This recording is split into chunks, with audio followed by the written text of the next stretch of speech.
এটা সেই স্যাটারডের ভিডিও, যেদিন হট করে দুপুরবেলা ভাই এসে বললো দিয়ে আমি চাউমিন বানাবো। তো আমি বললাম ঠিক আছে, আমি সব কিছু কেটে কেটে রেখে দিচ্ছি, তুই এসে করে নিস খেলে এসে।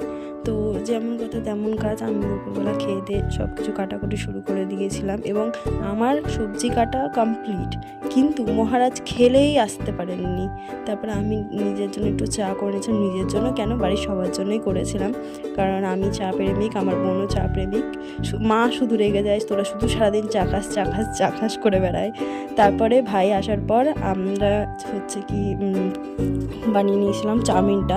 তার মধ্যেখানে আমরা গেছিলাম হচ্ছে, আমি আর বোন গেছিলাম কিছু জিনিসপত্র কিনতে, পেন, মার্কার, এইসব জিনিসপত্র আমি ওই মান্ডালা আর্ট করার জন্য। সেখানে আমি আর বোন ফুচকা খেতেও গেছিলাম। বাড়ি এসে দেখি ভাই রান্না করা শুরুও করে দিয়েছে। যে ঠিক আছে তাহলে চ তুই বানা। তো ও না একটু ভয় ভয় পায়, কিন্তু বানায় ভালো। এর আগেও বানিয়েছিল, সেদিন আমি কোনো ভিডিও করিনি। তো ভালো বানায়, খুব সুন্দরই বানায়। তারপর আমি বসে পড়েছিলাম এই আর্টটা করতে, মানে লাস্ট দিয়ে যে আর্টটা ছিল ওটা আজকে আমি কমপ্লিট করে নিয়েছিলাম।